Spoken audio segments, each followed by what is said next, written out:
Lepo pozdravljeni, tukaj sem zato, da vam predstavim vsebino evidence, da vam poskušam pojasniti ne samo zakaj je nastala evidenca, ampak tudi kaj je v evidenci in o čem govori.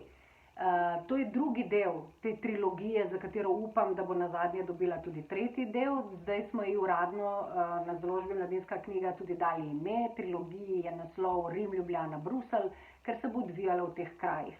In tukaj je že prvi razlog, zaradi katerega mislim, da bo evidenca všeč ne samo tistim bralcem, ki so z veseljem prebrali pogodbo, ampak tudi tistim, ki je niso. Zakaj? Ker se dogaja v Sloveniji. Dogaja se pri nas, ne samo v Ljubljani, tudi v Piranu, v Kranjski Gori, na železniški postaji Jesenice, na viaduktu Črni Kal. In nekateri bralci, prvi bralci, tudi moja urednica Nela Malečkar, so mi potrdili, da so nekateri kraji v knjigi prepoznavni, če tudi jih nisem nikjer omenjala z imeni. Tako da to je en razlog, zaradi katerega mislim, da bo evidenca prirasla k srcu bralcem. Drugi je pa ta, da v bistvu nadaljuje zgodbo iz pogodbe, ampak na slovenskih tleh. Tudi v evidenci se lotevam teh prepletov in zapletov v svetovih politike, kriminala in medijev.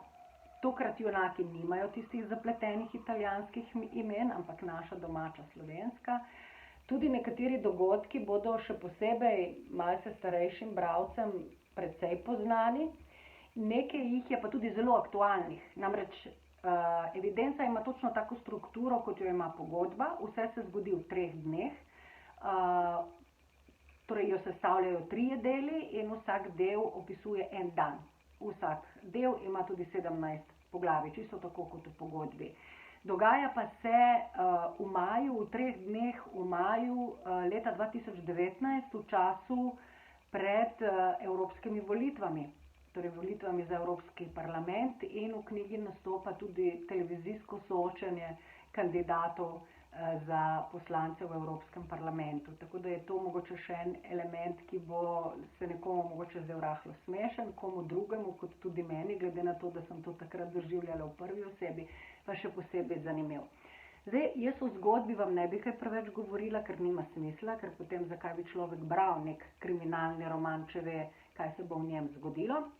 Mogoče še ta pripomba, ki sem jo omenjala že za pogodbo, bolj kot kriminalka se mi tudi evidenca zdi politični roman. Skratka, obe knjigi bolj kot kriminalki mislim, da sta politična trilerja.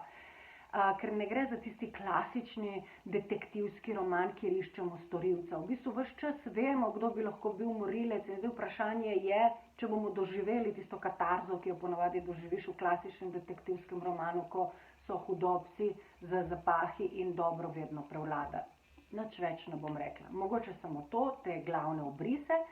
Če je bila v pogodbi ta kulisa iz ozadja, se pravi zgodovinsko, resnično zgodovinsko ozadje, na katerem se je odvijala potem ta moja popolnoma izmišljena zgodba, uboj teh protimafijskih tožilcev v Italiji in tej sodni procesi, ki so poskušali razkriti povezavo med mafijo in politiko, je na ozadju slovenskega dela, se pravi evidence, pranje denarja sicilijanske mafije v posojilnih službah portoroškega kazinoja oziroma slovenskih igralnic in hkrati tudi povezave med svetovi nekdanje službe državne varnosti, nekdanje Jugoslavije, z današnjim gospodarstvom in današnjo politiko. Skratka, prepleta se ena cela veriga, po mojem mnenju, zanimivih ljudi, zanimivih dogodkov in jaz res upam, da bodo bralci, tako kot so pogodbo, tudi evidenco vzeli za svojo. Vam pa vsem najlepša hvala,